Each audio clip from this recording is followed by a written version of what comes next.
അസ്സലാമലൈക്കും. ഇന്ന് ഞാനൊരു അടിപൊളി ഡിന്നർ റെസിപ്പിയാണ് കൊണ്ടുവന്നിട്ടുള്ളത്. ഇത് നമുക്ക് ഡിന്നറായിട്ടും ബ്രേക്ക്ഫാസ്റ്റ് ആയിട്ടും ഒക്കെ സെർവ് ചെയ്യാം.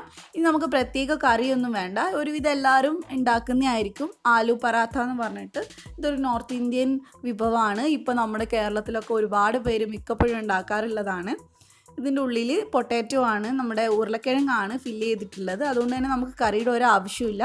നല്ല ടേസ്റ്റി ആയിട്ട് നല്ല ഈസി ആയിട്ട് ഉണ്ടാക്കാൻ പറ്റുന്ന ഒരു റെസിപ്പിയാണ്. നമുക്കിതെങ്ങനെ ഉണ്ടാക്കുന്നതെന്ന് നോക്കാം. അപ്പോൾ അതിന് മുമ്പായിട്ട് നിങ്ങൾ എൻ്റെ ചാനൽ സബ്സ്ക്രൈബ് ചെയ്തിട്ടില്ലെങ്കിൽ ഒന്ന് സബ്സ്ക്രൈബ് ചെയ്യുക. അപ്പോൾ തൊട്ടടുത്തൊരു കുഞ്ഞു ബെല്ലിൻ്റെ പടം വരും, അതൊന്ന് ക്ലിക്ക് ചെയ്യുക. എന്നിട്ട് അതിൽ ഓൾ എന്നുള്ള ഓപ്ഷൻ ക്ലിക്ക് ചെയ്യുക. എന്നാൽ മാത്രമേ ഞാൻ വീഡിയോസ് ഇടുമ്പോൾ നിങ്ങൾക്ക് നോട്ടിഫിക്കേഷൻ വരുള്ളൂ. അപ്പോൾ നമുക്ക് സ്റ്റാർട്ട് ചെയ്യാം. ഞാനിവിടെ 2 കപ്പ് ഗോതമ്പ് പൊടി എടുത്തിട്ടുണ്ട്.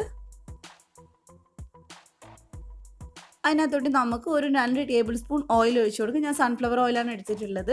പിന്നെ ആവശ്യത്തിന് ഉപ്പും കൂടെ ഒഴിച്ചു കൊടുക്കുക. അതിന് നന്നായിട്ട് നമുക്ക് കൈ വെച്ച് ഒന്ന് തിരുമ്മിയെടുക്കാം. അപ്പോൾ എല്ലാവരുടെയും ഈ ഓയിലും ഉപ്പും ഒക്കെ നന്നായിട്ടൊന്ന് മിക്സ് ആവും. അപ്പോൾ അതിന് വേണ്ടിയിട്ടാണ് നല്ല പോലെ ഒന്ന് മിക്സ് ചെയ്തെടുക്കുക. ഇത് ശരിക്കും നമുക്ക് ചപ്പാത്തി ഉണ്ടാക്കുന്ന പോലെ തന്നെ എളുപ്പമാണ്. അത്രയും തന്നെ സമയവും മതിയാവും. നമുക്ക് കുറച്ച് കുറച്ചായിട്ട് വെള്ളം ഒഴിച്ച് നന്നായിട്ടൊന്ന് മിക്സ് ചെയ്യുക. ആദ്യം തന്നെ നമുക്ക് സ്പൂണിൽ ചെയ്യുക, എന്നാൽ അധികം കയ്യിലങ്ങ് ഒട്ടിപ്പിടിക്കില്ല. അതിനുശേഷം മാത്രം കൈ വെച്ചൊന്ന് മിക്സ് ചെയ്തെടുത്താൽ മതി.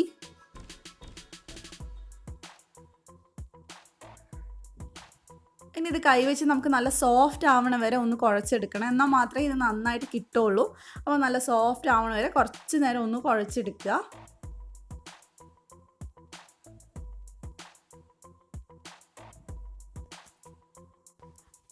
ഞാനിപ്പോൾ ഇത് നന്നായിട്ട് ഇവിടെ കുഴച്ചെടുത്തിട്ടുണ്ട്. നമുക്കിനി ഇതിൻ്റെ മുകളിലായിട്ട് കുറച്ച് നെയ്യ് ഒഴിച്ചു കൊടുക്കാം. 1 ടീസ്പൂണൊക്കെ മതിയാവും. ഇനിയിപ്പോൾ നെയ്യില്ലെങ്കിൽ ഓയിലായാലും കുഴപ്പമൊന്നുമില്ല. അതിന് നമുക്കിതൊന്ന് അടച്ചു വെച്ച് ഒരു 15 മിനിറ്റ് വെക്കാം. അപ്പോഴേക്കും നമ്മുടെ മസാല നമുക്ക് ഉണ്ടാക്കാം. ഞാനിവിടെ 4 ഉരുളക്കിഴങ്ങ് നന്നായിട്ട് പുഴുങ്ങി വെച്ചിട്ടുണ്ട്. നല്ല സോഫ്റ്റ് ആവണ വരെ പുഴുങ്ങി വെച്ചതാണ്. നന്നായിട്ട് നമുക്കിത് ഉടച്ചു കൊടുക്കുക. അത്യാവശ്യം നന്നായിട്ട് തന്നെ ഉടച്ചെടുക്കുക, അല്ലെങ്കിൽ പിന്നെ പെട്ടെന്ന് നമ്മൾ പരത്തുന്ന സമയത്ത് പൊട്ടിപ്പോകാൻ ചാൻസ് ഉണ്ട്. ഇനി നമുക്ക് ഇതിനകത്തോട്ട് ഒരു പച്ചമുളക്, ഒരു കഷ്ണം ഇഞ്ചിയും കൂടെ ഒന്ന് ചതച്ചത് ചേർത്ത് കൊടുക്കുക. അതിനുശേഷം കുറച്ച് മല്ലിയില ചേർത്ത് കൊടുക്കുക. പിന്നെ ഒരു സവാള ചെറുതായിട്ട് നുറുക്കിയെടുത്തതും ഞാൻ ചേർത്ത് കൊടുത്തിട്ടുണ്ട്. ഇനി നമുക്ക് ഇതിനകത്തോട്ട് 1 ടീസ്പൂൺ അല്ലെങ്കിൽ 1.5 ടീസ്പൂൺ കാശ്മീരി മുളക് പൊടി ചേർത്ത് കൊടുക്കുക. എരിവ് നിങ്ങളുടെ ഇഷ്ടത്തിനനുസരിച്ച് എടുക്കുക. ഒരു 1/4 ടീസ്പൂൺ മഞ്ഞൾപ്പൊടി, പിന്നെ ഒരു 1/2 ടീസ്പൂൺ നല്ല ജീരകം പൊടിച്ചത് ചേർത്തിട്ടുണ്ട്. പിന്നെ ആവശ്യത്തിന് ഉപ്പ് ചേർത്ത് കൊടുക്കുക. പിന്നെ ഞാൻ എക്സ്ട്രാ ചേർത്തിട്ടുള്ളത് മാഗി മസാലേൻ്റെ ഒരു പാക്കറ്റാണ്.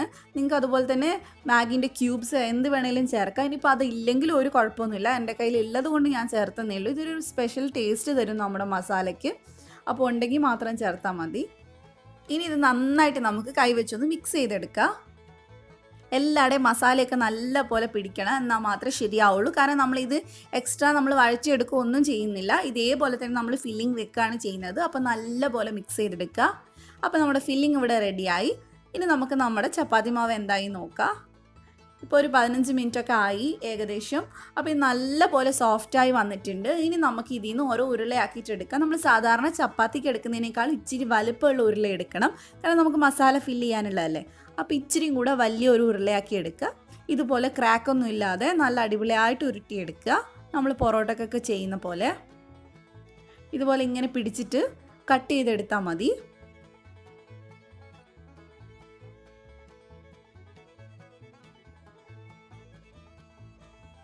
ഇത്രയേ ഉള്ളൂ. ഇനി നമ്മുടെ മസാലയിൽ നമുക്ക് ഉപയോഗിക്കുന്നതിന് മുമ്പായിട്ട് കുറച്ച് ലെമൺ ജ്യൂസ് ചേർത്ത് കൊടുക്കുക. 1 ടീസ്പൂൺ മതിയാവും, കൂടുതൽ വേണ്ട. എന്നിട്ട് നമുക്ക് ഒന്നും കൂടി ഒന്ന് മിക്സ് ചെയ്ത് വെക്കാം. ഇതിൽ നിന്ന് നമ്മൾ ഓരോ ഉരുളയാക്കിയിട്ട് എന്നിട്ട് എടുത്ത് വെച്ചാൽ മതി. അപ്പോൾ നമുക്ക് പെട്ടെന്ന് തന്നെ പണി തീരും. ചെറിയ ചെറിയ ഉരുളയാക്കുക. നമ്മൾ എത്ര വലുപ്പമുള്ള ചപ്പാത്തി മാവാണ് എടുക്കുന്നത് അതിനനുസരിച്ച് നമ്മൾ ഉരുള എടുക്കുക. ഒരുപാട് വെച്ച പൊട്ടിപ്പോവാനും ചാൻസ് ഉണ്ട്. ഇനി നമുക്കിതൊന്ന് പരത്തി കൊടുക്കാം.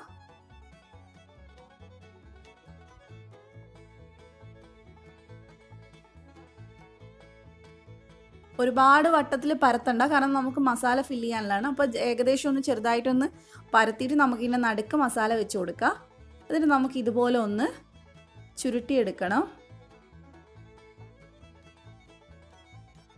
ഒരുപാട് മാവ് എക്സ്ട്രാ ഇതുപോലെ കാണുന്നുണ്ടെങ്കിൽ മേലെ നിന്ന് ഒന്ന് കട്ട് ചെയ്തെടുത്താൽ മതി. ഇതിപ്പോൾ കുഴപ്പമൊന്നുമില്ല. അപ്പോൾ ഞാൻ കട്ട് ചെയ്യാതെ തന്നെ എടുത്തിട്ടുണ്ട്.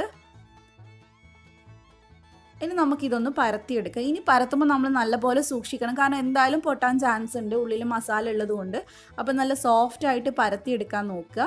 അപ്പോൾ പരത്താൻ ബുദ്ധിമുട്ടുള്ളവരാണെങ്കിൽ കൈവച്ച് ചെയ്യുന്നത് ഞാൻ കാണിക്കുന്നുണ്ട്, അതുപോലെ ചെയ്താൽ മതി.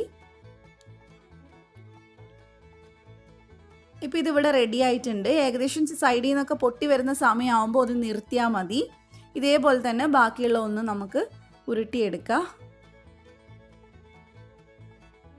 നമ്മൾ പരത്തിയിട്ട് എപ്പോഴാണോ പൊട്ടി തുടങ്ങുന്നത് അവിടെ നമ്മൾ നിർത്തണം. എന്നിട്ട് പിന്നെയും പരത്തി കഴിഞ്ഞാൽ മസാല എല്ലാം പുറത്തോട്ട് വരും. അപ്പോൾ അത് ശ്രദ്ധിക്കുക.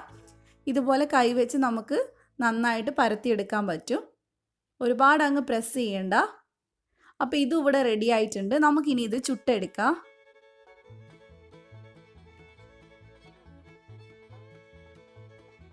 നെയ്യിലാണ് നമ്മളിത് ചുട്ടെടുക്കുന്നത്. അപ്പോഴാണ് നല്ല ടേസ്റ്റ് ഉണ്ടാവുക, കാരണം നെയ്യുടെ നല്ലൊരു മണവും രുചിയും ഒക്കെ ഉണ്ടാവും. അപ്പോൾ നെയ്യ് തന്നെ ചുട്ടെടുക്കാൻ നോക്കുക. തിരിച്ചും മറിച്ചുവിട്ട് നല്ല പോലെ ഇതൊന്ന് വേവിച്ചെടുക്കണം, കാരണം കുറച്ച് കട്ടിയുള്ളതല്ല. അപ്പോൾ വേവാൻ കുറച്ച് സമയം എടുക്കും. അപ്പോൾ അതിനനുസരിച്ച് തിരിച്ചും മറിച്ചു വിട്ട് കൊടുക്കുക. അതുപോലെ തന്നെ മേളിലും കുറച്ച് നെയ്യാക്കി കൊടുക്കുക. ഇത് നമുക്ക് പ്രത്യേകം വേറെ കറിയൊന്നും ഉണ്ടാക്കേണ്ട ആവശ്യമില്ല. ഉരുളക്കിഴങ്ങ് വേവിക്കേണ്ട സമയം മാത്രമേ വേണ്ടുള്ളൂ, നമുക്ക് കറീൻ്റെ ആവശ്യമേ ഇല്ല. അപ്പോൾ എല്ലാവരും ഒരു തവണ ട്രൈ ചെയ്ത് നോക്കുക.